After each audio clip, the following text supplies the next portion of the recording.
L'attachement est-il vraiment la source de toute souffrance? La formule est célèbre, presque devenue un slogan spirituel. Pourtant, mal comprise, elle peut conduire à une froideur intérieure ou à un rejet de la vie elle-même. Or, ce n'est pas l'attachement qui fait souffrir, mais la confusion entre aimer et s'agripper. S'attacher au sens humain est naturel. Nous aimons, nous désirons, nous espérons.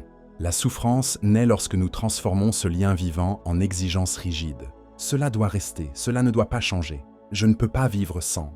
À cet instant précis, la réalité devient une menace permanente. L'attachement fonctionne comme une tentative inconsciente de figer le monde. Nous voulons que les personnes, les situations, les émotions demeurent conformes à nos attentes. Mais la vie, elle, est mouvement.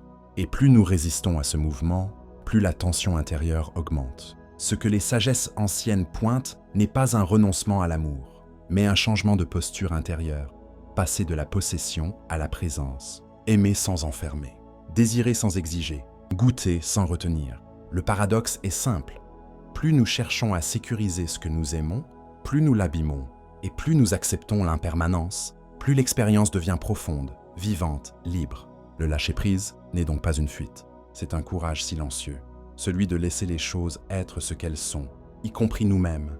Un exercice simple pour expérimenter le lâcher-prise. Prenez un moment de calme, fermez les yeux, pensez à quelque chose auquel vous tenez fortement, une personne, un projet, une image de vous.